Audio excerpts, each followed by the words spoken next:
जय हिंद। आज हम फिर एक नए वीडियो के साथ आप लोग के सामने आए हैं।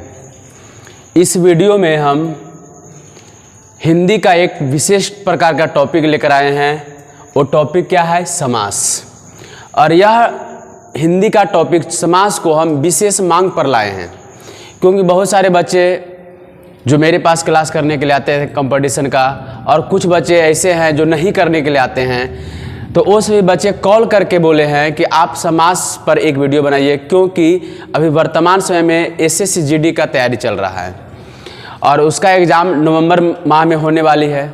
तो इसलिए सभी जो बच्चे एसएससी जीडी की तैयारी करते हैं, तो वो सभी बच्चे कुछ कॉल करके कहे हैं, बोला है कि आप समास का एक वीडियो बनाइए, स्पेशल समास का, क्योंकि एसएससी जीडी में 25 क्वेश्चन इससे पूछने का काम करता है, मतलब हिंदी से। और हिंदी से पूछता है तो हिंदी व्याकरण से पूछता है, तो हिंदी व्याकरण में समास से भी लगभग 2 से 3 क्वेश्चन रहता है। और इसलिए इस वीडियो को हम लाए हैं, और कन्फर्म है कि इस वीडियो के माध्यम से आपको समास जो है पूर्ण रूप से समझ में आएगा। नो ट्रिक, कोई ट्रिक नहीं, बस बारीकी से देखिए और इस वीडियो के शुरू से अंत तक देखिए कि समास कैसे चुटकी में ख़त्म होता है। और कन्फर्म है कि इस वीडियो के बाद अब जब सेट मारिएगा तो समास से जुड़े जो भी क्वेश्चन आएगा तो आपसे छूटने वाला नहीं है। ये फुल गारंटी मेरा है। अब कोई ट्रिक नहीं देंगे, सिर्फ आप समझिए कैसे समास को हम पकड़ते हैं और पकड़ने का तरीका को देखिए।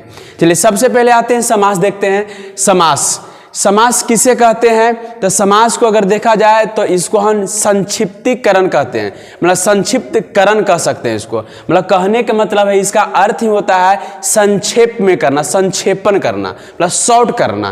किसी बड़े वाक्य को क्या करना? शॉर्ट करना। चलिए देखते हैं, सबसे पहले इसका परिभाषा देखेंगे। समास किसे कहते हैं? तो समास का परिभाषा होता है जब 2 या 2 से अधिक शब्द, जब 2 या 2 से अधिक शब्द अपने बीच की विभक्ति को छोड़कर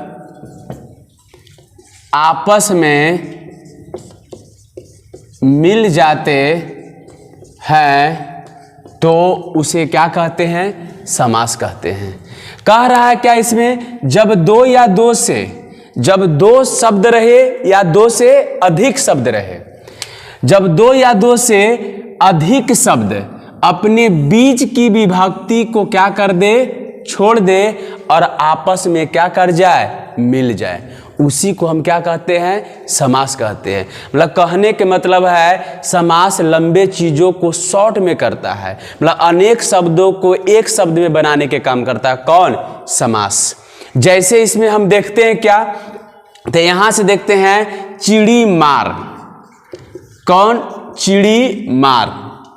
इसको अगर हम देखेंगे, इसका अपना अर्थ में लाएंगे, ये तो समास दिखा रहा है। जैसे में क्या? जैसे में ये दिखा रहा है, कौन? समास दिखा रहा है कि चिड़ी मार। लेकिन अगर चिड़ी मार को अगर अपना शब्द में इसको तोड़ते हैं तो इसका पूरा अर्थ क्या आएगा? चिड़ियों को मारने वाला।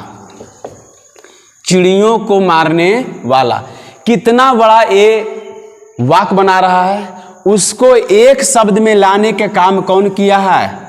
तो समास किया है। शॉर्ट करने के काम कर रहा है या नहीं? तो यहां शॉर्ट करने के काम करता है समास। लंबे शब्द, लंबे वाक्यों को क्या करता है? शॉर्ट करता है। अब इस एक उदाहरण और इसमें ले लेते हैं, तो मां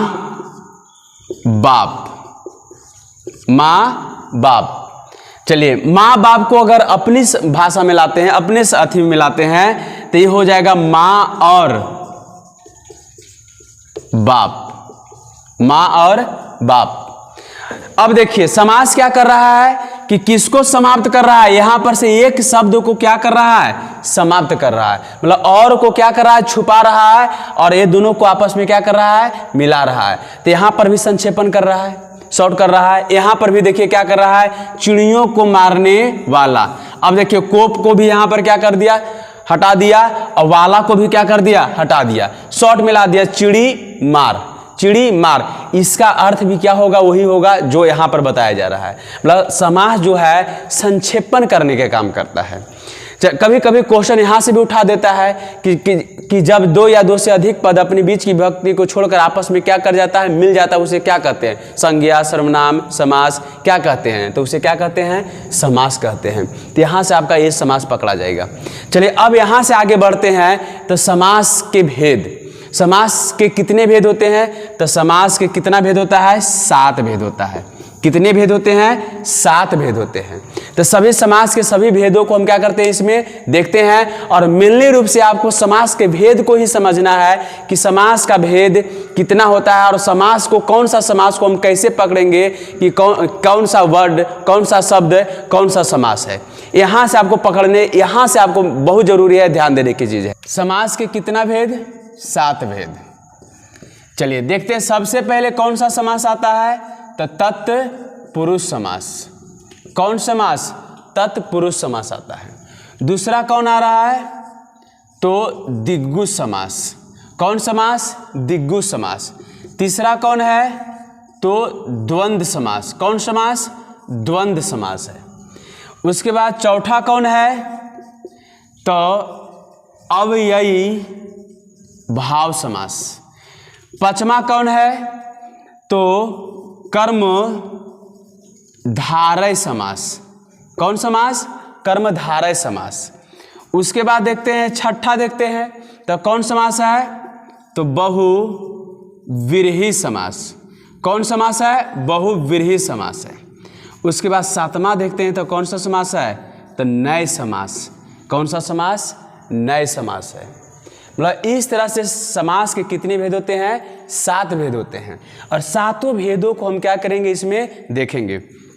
देखिए ये तो एसएससी जीडी के लिए तो महत्वपूर्ण ही है, लेकिन इसके अलावा भी और क्लास के लिए बताते हैं। जैसे में 12th आर्ट्स का एग्जाम हो गया, इसमें भी समास से सिर्फ 5 से 6 क्वेश्चनों को क्या करता है, उठाने का काम करता है। फिर 10th का एग्जाम हो गया, उसमें भी समास से 2 से 3 क्वेश्चनों को उठाने का काम करता है। तो ये सभी क्लासों के लिए भी ये समास महत्वपूर्ण एक टॉपिक माना जाता है, जिससे क्वेश्चन उठाने के काम करता है। चलिए देखते हैं, अब यहाँ से आते हैं। समास के कितना भेद आया है यहाँ पर, तो 7 भेद आया। तत्पुरुष समास, दिग्गुज समास, द्वंद्व समास, अव्ययी भाव समास, कर्मधारय समास, बहुव्रीहि समास, और कौन समास, नए समास। चलिए अब यहाँ से देखेंगे, इसके भेदों को देखते हैं। यहाँ से इसका परिभाषा देखेंगे और इसका एग्जाम्पल को देखते चलते हैं। चलिए सबसे पहले आता है कौन समास, तत्पुरुष समास। तत्पुरुष समास किसे कहते हैं, देखा जाए। कह रहा है जिस समासिक शब्द में अंतिम पद क्या होता है, प्रधान होता है।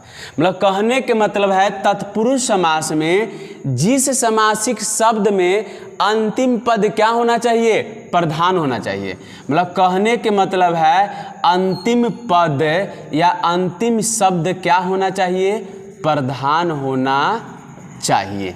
मतलब तत्पुरुष समास में जो होता है, इसका अंतिम शब्द क्या होता है, प्रधान होता है। मतलब कहने के मतलब है कि जब 2 शब्द जब आता है तो उसका अंतिम पद क्या होना चाहिए, प्रधान होना चाहिए। उसे क्या कहते हैं, तत्पुरुष समास कहते हैं।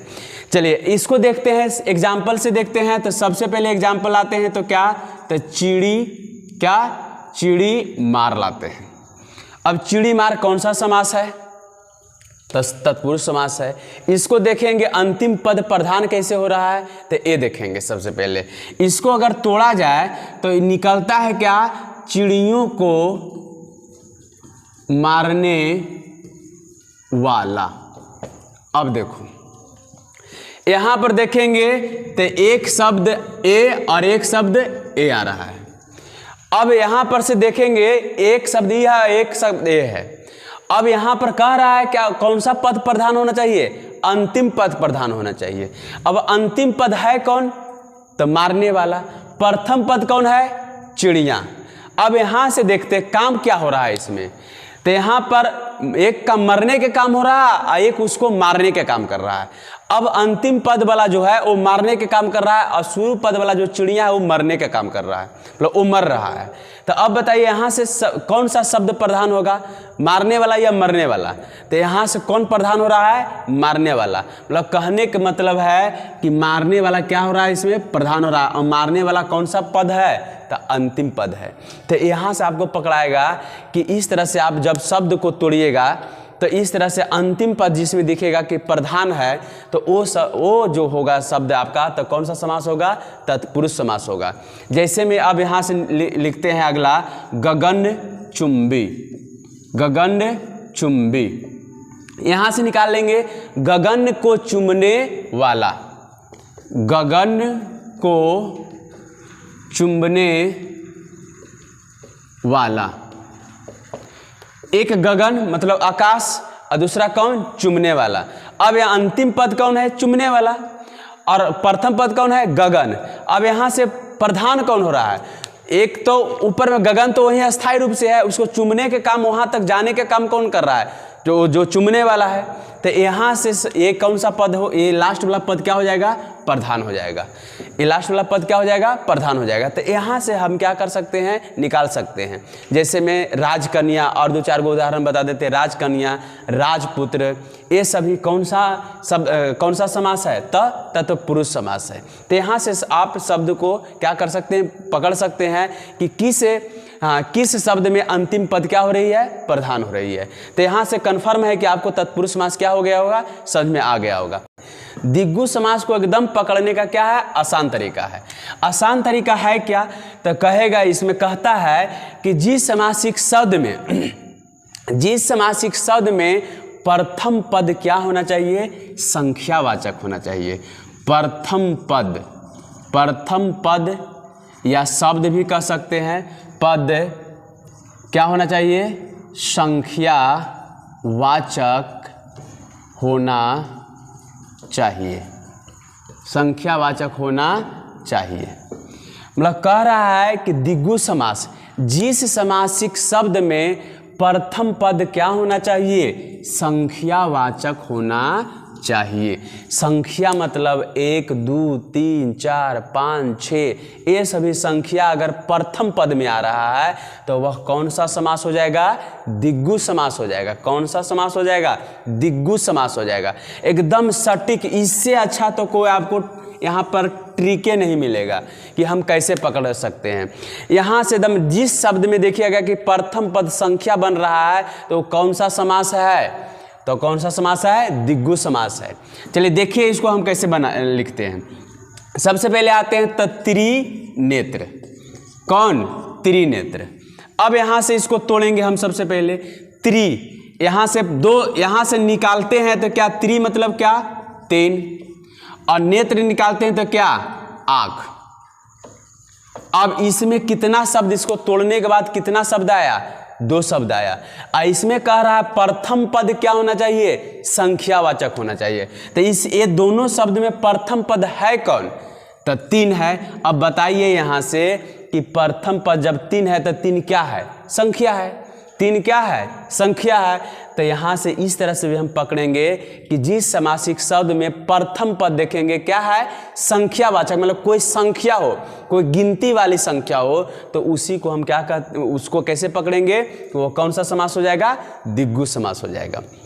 जैसे में और देखते हैं और यहाँ से निकालने के काम करेंगे। तो आपका यहाँ से और निकालते हैं तो और यहाँ से आता है क्या? तो और सबसे आसान देख लेते हैं यहाँ पर, तो त्रिभुज। त्रिभुज देखते हैं। त्रिभुज देखते हैं तो वही चीज हो जाएगा। त्रि से क्या? 3 और भुज से क्या? भुजा, मतलब 3 भुजा। और क्या? चतुर्भुज। और क्या आएगा? चतुर्भुज आएगा। जैसे यहाँ से और देखते हैं चतुर्भुज। चतुर्भुज को अगर देखते हैं तो यहाँ पर देखते हैं चतुर। क्या रहा है? चतुर। क्या? चतुर। तो चतुर मतलब क्या? 4। और भुज मतलब क्या? भुजा। मतलब कितना भुजा? 4 भुजा। तो 4 क्या है? संख्या है। 4 क्या है? संख्या है। तो इस तरह से आप द्विगु समास को क्या कर सकते हैं, पकड़ सकते हैं कि जिस समासिक शब्द में प्रथम पद क्या होगा, संख्यावाचक होगा। जैसे में यहाँ से त्रिनेत्र, प्रथम पद क्या आ रहा है, 3, और लास्ट वाला क्या है, आँख, तो ये 3 क्या है, संख्यावाचक है। त्रिभुज, त्रिभुवन, चतुर्भुज, अठन्नी, चमन्नी, ये सभी क्या है, संख्या। पंचवटी, ये सभी क्या है, सब आएगा किस में आएगा, द्विगु समास में आएगा। दोपहर, ये भी आपका किस में आएगा, तो किस में आएगा, द्विगु समास में आएगा। मतलब जिसमें आपका क्या आ रहा है, प्रथम पद संख्यावाचक आ रहा है। तो कन्फर्म है आपको द्विगु समास यहाँ से क्या हो जाएगा, पकड़ा जाएगा। ज़्यादा दिमाग इसमें लगाने की जरूरत नहीं है, बस संख्या को आप देखिएगा, जिसमें संख्या आ रहा है, निकल रहा है संख्या, तो कौन सा समास हो जाएगा, द्विगु समास हो जाएगा। क्लियर। अब अगले समास पर चलते हैं। अगला समास है क्या इसमें, तो द्वंद्व समास है। द्वंद्व समास को भी पकड़ने का सबसे आसान तरीका, द्वंद्व समास का पकड़ने का सबसे आसान तरीका बताते हैं। ऐसे परिभाषा से भी मिलाएंगे और एग्जाम्पल से भी मिलाएंगे। इसमें आते हैं तो क्या, तो द्वंद्व, दो वंद, मतलब दो वंद, मतलब दोनों शब्द इसमें क्या होगा, प्रधान होगा। मतलब जिस समासिक शब्द में दोनों पद क्या होती है, प्रधान होती है, दोनों पद प्रधान होता है, मतलब द्वंद्व समास में दोनों के दोनों पद क्या हो जाएगा, प्रधान हो जाएगा। अब देखिए, आपको इस पर पहले नहीं लेके चलते हैं, पहले परिभाषा को नहीं मिलाते हैं, पहले ऐसी ट्रिक बता देते हैं इसमें पकड़ने का ट्रिक। इसका एग्जाम्पल क्या आता है, तो माँ बाप, क्या आता है, माँ बाप। और क्या एग्जाम्पल आएगा, भाई बहन, और क्या आएगा, भाई बहन, सीताराम, या बहुत सारा चीज इसमें आएगा। अब देखिए इसमें पकड़ने का ट्रिक, जब देखिएगा कि दो शब्दों के बीच में, एक माँ है दूसरा बाप, जब देखिएगा कि दो शब्दों के बीच में अगर योजक चिन्ह आता है, इस जो बीच में आता है जो चिन्ह आता है उसको योजक चिन्ह कहा जाता है। कौन सा चिन्ह कहा जाता है, योजक चिन्ह कहा जाता है। देखिएगा कि जब दो शब्दों के बीच में योजक चिन्ह अगर लगा हुआ है तो कन्फर्म है कौन सा समास हो जाएगा, द्वंद्व समास हो जाएगा। ज़्यादा दिमाग नहीं लगाना, जहाँ देखिएगा कि दो शब्दों के बीच में अगर योजक चिन्ह है तो वह कौन सा समास हो जाएगा, द्वंद्व समास हो जाएगा। जैसे में भाई बहन, भाई बहन, तो इसके बीच में क्या, कौन सा चिन्ह है, योजक चिन्ह है। यहाँ से भी पकड़ेंगे क्या, यह कौन सा समास है, तो द्वंद्व समास है। क्लियर। यहाँ से आप पकड़ सकते हैं आराम से। सीताराम, इसके बीच में भी कौन सा चिन्ह आएगा, योजक चिन्ह आएगा। उसके बाद राधे श्याम, बहुत सारा ऐसा वर्ड आएगा जिसके बीच में क्या रहेगा, लोटा डोरी हो गया, और बहुत सारा यहाँ से वर्ड निकलेगा जिसके बीच में साफ शब्दों में देखिएगा कि अगर योजक चिन्ह लग रहा है तो कौन सा समास है, द्वंद्व समास है। लेकिन एक जगह आपको फंसाने वाली है, धीरे धीरे धीरे धीरे इसमें भी योजक चिन्ह क्या हो रही है, लग रही है, लेकिन यह द्वंद्व समास से नहीं होगा। जब देखिएगा कि दोनों शब्द योजक चिन्ह के पहले, योजक चिन्ह के बाद दोनों शब्द अगर समान रहे, दोनों शब्द क्या रहे, समान रहे, और उसके बीच में योजक चिन्ह अगर लगल रहे तो वह क्या होगा, द्वंद्व समास नहीं होगा। दोनों शब्द में क्या होना चाहिए, चेंज होना चाहिए, चेंजिंग होना चाहिए। तो ये द्वंद्व समास नहीं होगा, ये कौन सा हो जाएगा, तो अविभाव समास हो जाएगा, क्योंकि दोनों शब्द क्या हो रहा है, इसमें समान है। मतलब दोनों शब्द दोनों देने क्या है, समान है। ऐसा शब्द आएगा तो वो क्या हो जाएगा, कौन सा हो जाएगा, द्वंद्व समास हो जाएगा। चलिए यहाँ से ये भी आपको क्या हुआ होगा, समझ में आ गया होगा। चलिए अगला देखते हैं, तो अगला क्या है, तो अगला है इसमें अव्ययीभाव समास। क्या है, अव्ययी भाव समास। अव्ययी भाव समास में होगा क्या, कि जिस समासिक शब्द में अव्ययी का बोध कराता हो, अव्ययी का, किसका बोध कराता हो, अव्ययी का बोध, किसका बोध, अव्ययी का बोध। तो इसमें अव्ययी को मतलब होता है क्या, किसी चीज को बार बार क्या करना, दोहराना, लाना। तो हम यहाँ परिभाषा से इसमें नहीं पकड़ेंगे, हमको पकड़ना सिर्फ है। तो पकड़ेंगे, इसका एग्जाम्पल लेते हैं। तो जैसे में यहाँ से आपको बता देते हैं कि एक तो अव्ययी का बोध होता है, मतलब कोई चीज़ लगातार आ रहा है, बार बार आ रहा है, तो वो भी आप वहाँ से भी पकड़िएगा कि अविभाव समास है। लेकिन एक चीज़ और कि जिस शब्द के आगे उपसर्ग लगा रहे, क्योंकि उपसर्ग आगे ही लगता है। शब्द के आगे अगर उपसर्ग निकल रहा है, साफ शब्दों में अगर उपसर्ग निकल रहा है, तो समझिए वह कौन सा समास हो जाएगा? अविभाव समास हो जाएगा। जैसे में प्रतिदिन, प्रतिदिन। अब देखिए यहाँ से तोड़ेंगे तो यहाँ से कौन सा, यहाँ से उपसर्ग निकालते हैं तो कौन सा उपसर्ग निकल रहा है? यहाँ से प्रति निकल रहा है कि नहीं निकल रहा है? मतलब कहने का मतलब कि शब्द से अगर उपसर्ग निकलता रहे, दिन है, दिन के आगे क्या लगाएं? प्रति लगा दिए। अब देखिए यहाँ से क्या निकल रहा है? यहाँ से प्रति क्या है? उपसर्ग है। तो यहाँ से भी पकड़ने के काम करेंगे। जैसे यथाशक्ति, यथाशक्ति, यथाशक्ति, इसमें भी अगर देखते हैं तो शक्ति के आगे क्या है? यथा उपसर्ग है। कौन सा उपसर्ग है? यथा। तो यहाँ से भी पकड़ेंगे कि जिस शब्द के आगे अगर उपसर्ग क्या लगा रहे और उपसर्ग साफ शब्दों में क्या करे? निकले, तो यहाँ से भी आपका क्या हो जाएगा? पकड़ा जाएगा आपका कि ये कौन सा समास हो जाएगा? अविभाव समास हो जाएगा। क्लियर? चलिए अब आते हैं, बहुत सारा इसके बाद भी आएगा, भरपेट आएगा। क्या आएगा? भरपेट आएगा। तो भरपेट कौन सा समास है? अविभाव समास है। तो यहाँ से भी आपका क्या हो जाएगा? ये पकड़ा जाएगा। चलिए अब आगे बढ़ते हैं, तो कौन सा समास? अव्ययी कर्मधारय समास। कौन सा समास है? कर्मधारय समास है। कर्मधारय समास में देखते हैं तो जिस शब्द में विशेषण और विशेष का क्या कराता है? बोध कराता है। किसका? विशेषण और किसका? विशेष का, और विशेष का, विशेष का क्या कराता है? बोध कराता है। मतलब इसमें क्या होना चाहिए? विशेषण और विशेष का क्या होना चाहिए? बोध होना चाहिए। अब देखो एकदम सटीक रूप से इसको निकालते हैं कैसे? कर्मधारय समास को, कर्मधारय समास को सटीक रूप से कैसे निकालते हैं? तो देखिए यहाँ पर लाते हैं तो क्या एग्जाम्पल में महात्मा, महात्मा क्या रहा है? महात्मा। महात्मा कौन सा समास है? कर्मधारय समास। कौन सा समास है? कर्मधारय समास है। इसको तोड़ेंगे तो क्या निकलेगा?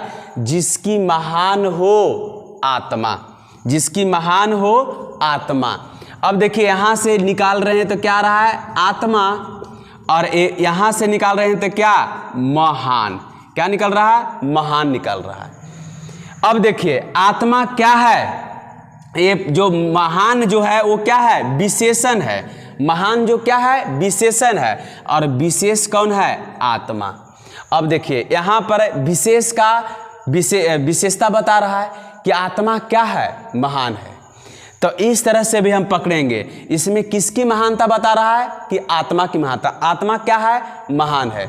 यहाँ से भी आपका निकल जाएगा। अब जैसे में यहाँ से लिखेंगे नीलकंठ, नीलकंठ निकल, यहाँ से लेते हैं। नीलकंठ को अगर देखा जाए तो नीलकंठ, कंठ देखेंगे तो कंठ, और एक क्या है? नील है। अब यहाँ से देखेंगे कंठ, कंठ की विशेषता बता रहा है। कंठ, ये नील जो हो गया विशेषण, और एक के कंठ क्या हो गया? विशेष हो गया। अब कंठ की विशेषता बता रहा है कि कंठ कैसा है? नीला है। कंठ कैसा है? नीला है। तो यहाँ से भी आपका पकड़ लीजिएगा। चंद्रमुख, चंद्रमुख, और मुख कैसा है? चंद्रमा के समान है। तो यहाँ से भी आपका पकड़ा जाएगा। मतलब जिसमें तोड़ के देखेंगे, जिसमें विशेषता बता रहा है या नहीं बता रहा है। जहाँ विशेषता बताया तो कन्फर्म वहाँ से आपका क्या हो जाएगा? क्लियर हो जाएगा कि यह कौन सा समास है। क्लियर? यहाँ से भी आपका पकड़ा जाएगा, कन्फर्म पकड़ा जाएगा। महात्मा, जिसकी महान हो आत्मा। आत्मा के क्या बता रहा है? इसमें विशेषता बता रहा है। आत्मा कैसी है? तो महान है। जैसे में आपका यहाँ से आ जाएगा कमल नयन। एक बार ले लेते हैं, कमल नयन। अब देखिए तोड़ेंगे इसको हम। यहाँ पर देखिए कमल क्या है? विशेषण, और नयन क्या है? विशेष है। अब देखिए नयन मतलब क्या होता है? आँख होता है। नयन मतलब क्या होता है? आँख होता है। और कमल मतलब तो जानिए रहे क्या होता है? कमल होता है, कमल का फूल। अब देखते हैं नयन मतलब आँख, आँख कैसा है? तो कमल के समान है। आँख कैसा है? कमल के समान है। विशेषता बता रहा है कि नहीं कि आँख कैसा है? तो कमल के समान है।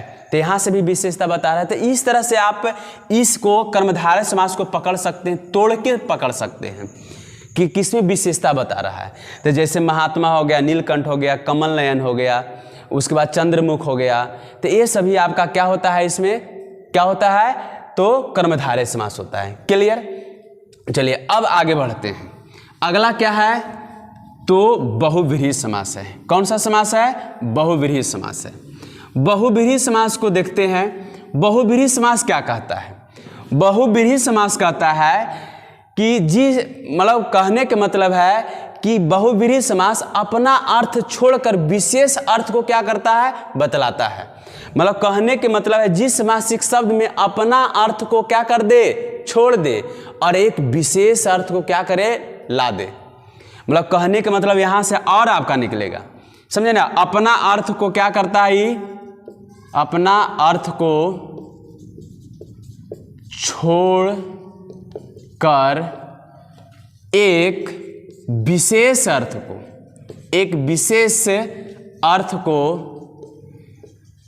बतलाता है, अर्थ को बतलाता है। यहां से देखिए निकालेंगे। अब अपना अर्थ छोड़कर विशेष अर्थ को क्या करता है, बतलाता है। तो अपना अर्थ रहता ही नहीं है, कहानी उसका खत्म, ये अपने आप एक नया अर्थ को ला देता है। यहाँ से आपको निकालने के काम करेंगे। अब देखो इसका एग्जाम्पल देखेंगे हम।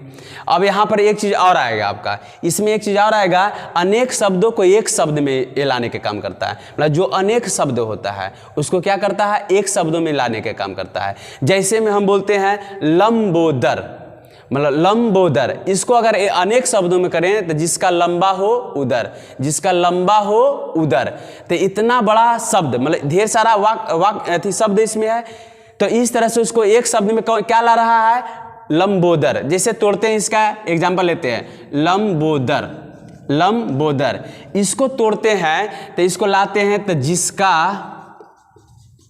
लंबा हो उदर, जिसका लंबा हो उदर। अब देखिए ये अनेक शब्द है, ये अनेक शब्द है, और इसके लिए एक शब्द कौन, लंबोदर। यहां पर अनेक शब्दों को एक शब्द में ला रहा है कि नहीं ला रहा है। यहां से भी पकड़ लेंगे कि कौन सा वाक्य में देखेंगे कि इसका अनेक शब्द बन रहा है और वो एक शब्द में इसको दिखाने काम कर रहा है। चलिए यहां से भी पकड़ाएगा। अब देखिए क्या कर रहा है, देखिए कितना बड़ा इसके परिभाषा के अनुसार अपना अर्थ छोड़कर विशेष अर्थ को बतलाता है। इसका अपना अर्थ कितना बड़ा आ रहा है। अब बोलेंगे जिसका लंबा हो उदर, तो इतना बड़ा अर्थ को, मतलब इतने बड़े वाक्य को वो सब एक शब्द में क्या कर रहा है, समझा रहा है। मतलब यहाँ पर बोलिए या फिर आप यहाँ पर बोलिए। तो समास इसको नहीं दिखलाता है, इसको दिखाता है। और कौन समास इसको दिखलाता है, तो बहुव्रीहि समास दिखलाने का काम करता है। क्लियर। जैसे में और लाएंगे चंद्रशेखर, क्या लाएंगे, चंद्रशेखर लाएंगे, चंद्रशेखर। अब देखिए चंद्रशेखर इसको लाएंगे तो इसका अपना शब्द क्या होता है, तो जिसके सिर पर क्या हो, चंद्रमा हो, क्या हो, चंद्रमा हो। अब देखिए यहां पर अनेक शब्द भी है, इतना बड़ा शब्द है, जिसके सिर पर क्या हो, चंद्रमा हो। अनेक शब्दों के लिए एक शब्द क्या ला रहा है, बहुव्रीहि समास, चंद्रशेखर ला रहा है। तो यहाँ से भी पकड़ लेंगे हम। और या फिर अपना विशेष अर्थ छोड़कर, मतलब अपना अर्थ छोड़कर विशेष अर्थ को क्या करता है, धारण करता है। तो अपना अर्थ इसका क्या है, जिसके सिर पर क्या हो, चंद्रमा हो, और उसको अपना विशेष अर्थ में क्या दिखा रहा है, चंद्रशेखर दिखा रहा है। जैसे चक्र पानी, वीणा पानी, तो ये सभी चीज़ क्या होता है आपका, किस में आएगा, बहुव्रीहि समास में आएगा। क्लियर। चलिए इस तरह से पकड़ने की कोशिश कीजिएगा यहाँ से, और पकड़ाएगा भी आपका कन्फर्म यहाँ से। चलिए अब आगे बढ़ते हैं। अगला क्या है, तो नए समास है। जो पहले 6 ही समास था, लेकिन एक नया समास इसमें जोड़ दिया गया है, और इससे भी क्वेश्चन पूछता है। SSC GD में मेरे यहाँ सेट मरा रहा है, तो उसमें इससे भी क्वेश्चन पूछा हुआ है नए समास से। चलिए देखेंगे नए समास। एकदम नए समास तो साधारण तरीके से हम क्या करेंगे, इसको पकड़ेंगे। एकदम कुछ है ये नहीं है इसमें परिभाषा क्या इसका होता है, जिस समासिक शब्द में किसका बोध होता है, नकारात्मक का। किसका, नकारात्मक का बोध होता है। किसका बोध होता है, नकारात्मक। मतलब इंग्लिश में अगर इसको बोला जाए तो किसका बोध होता है? निगेटिव का। किसका? निगेटिव का। मतलब अगर और इसको तोड़ते हैं तो क्या होना चाहिए? नहीं। मतलब नए समास क्या कराता है? नकारात्मक का बोध कराता है। अब देखो एकदम साधारण तरीका से इसको पकड़ते हैं।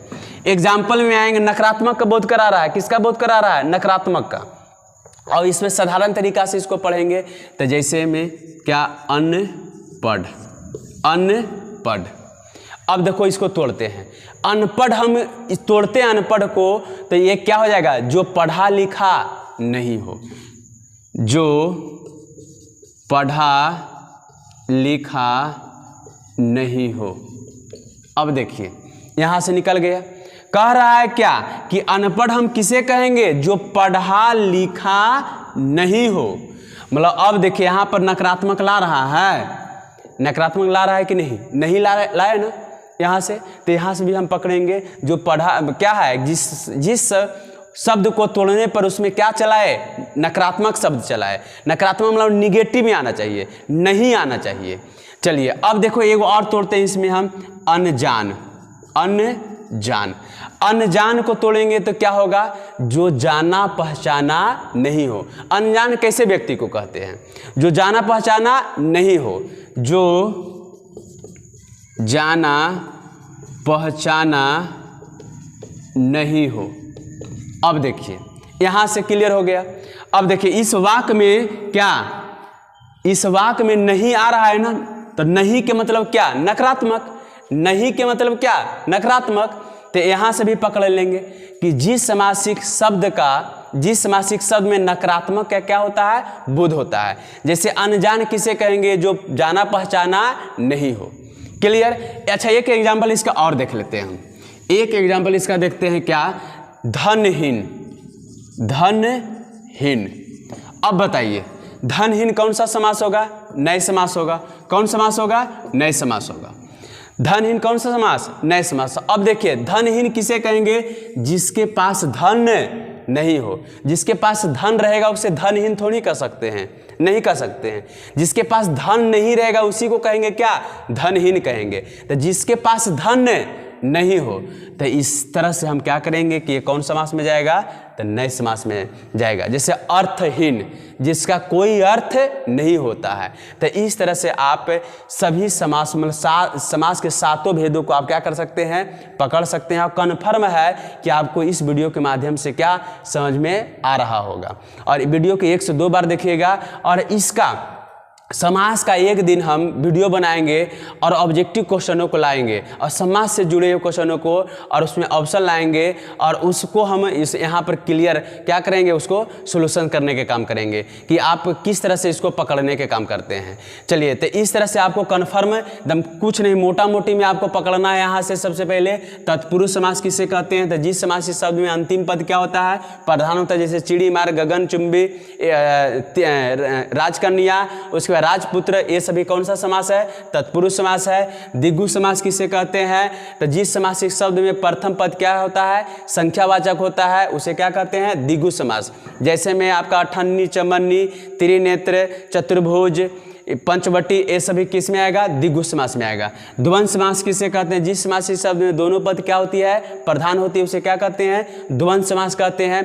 इसको पकड़ने का तरीका क्या बताएं? जिसके बीच में कौन सा चिन्ह रहेगा? योजक चिन्ह रहेगा, आराम से पकड़ा जाएगा। बात समझ में आया? चलिए उसके बाद देखते हैं अविभाव समास। तो अविभाव समास को पकड़ने का तरीका क्या बताएं? इसमें अवयवी का बोध होगा और किसी चीज़ को बार बार दोहराएगा। और इसको पकड़ने का तरीका क्या कि इसके आगे क्या रहेगा? क्या छुपा रहेगा? तो उपसर्ग छुपा रहेगा। क्या रहेगा? उपसर्ग। जैसे में प्रतिदिन, तो इसके आगे कौन सा उपसर्ग है? प्रति है। इस तरह से आपका पकड़ा जाएगा। चलिए कर्मधारय समास, जिस समासी शब्द में विशेषण और विशेष का क्या कराता है? बोध कराता है। मतलब यहाँ से जैसे महात्मा, जिसकी महान हो आत्मा, आत्मा की क्या विशेषता दिखा रहा है यहाँ पर कि आत्मा कैसा है? महान है। चलिए यहाँ से क्लियर हो गया। बहुब्रीहि समास में आएंगे। जिस समासी शब्द में अपना अर्थ छोड़कर विशेष अर्थ को क्या करता है? बतलाता है। अपना अर्थ छोड़ता है क्या? तो जैसे में लंबोदर, लंबोदर का अपना अर्थ लाएंगे तो क्या होता है? जिसका लंबा हो उदर। तो यहाँ से आएंगे तो क्या हो जाएगा? ये पकड़ा जाएगा। चक्रपाणी, वीणा पानी, चतुर्भुज, चक्रपाणी, वीणापाणी, चंद्रशेखर, ये सभी किस में आएगा? आपका बहुब्रीहि समास में आएगा। उसके बाद किस में आते हैं? नए समास में आते हैं। तो नए समास में क्या कराता है? नकारात्मक का बोध कराता है, जिसमें सभी वाक्यों को तोड़ने, सभी शब्दों को तोड़ने पर क्या आना चाहिए? नहीं आना चाहिए, नकारात्मक में आना चाहिए। चलिए, तो जैसे में अनपढ़, अनजान, धनहीन, नेत्रहीन, इस तरह से आपका ये सभी कौन सा समास हो जाएगा? नए समास हो जाएगा। तो हमको पूर्ण विश्वास है कि आपको इस वीडियो के माध्यम से क्या समास समझ में आ गया होगा, और कन्फर्म है कि इसके बाद अगर समास आपके पेपर में अगर पूछता है तो ये समास से जुड़े हुए क्वेश्चन अभी आपको कभी छूटने वाला नहीं है। ये मेरा पूर्ण गारंटी है इसमें है। चलिए, क्लियर है। और इसके बाद फिर अगले वीडियो हिंदी से जुड़े हुए लाएंगे, क्योंकि ये विशेष मांगों पर हम इस वीडियो को लाए हैं। तब तक के लिए हम आपसे इजाज़त चाहते हैं, फिर अगले वीडियो में मिलेंगे। जय हिंद, जय भारत।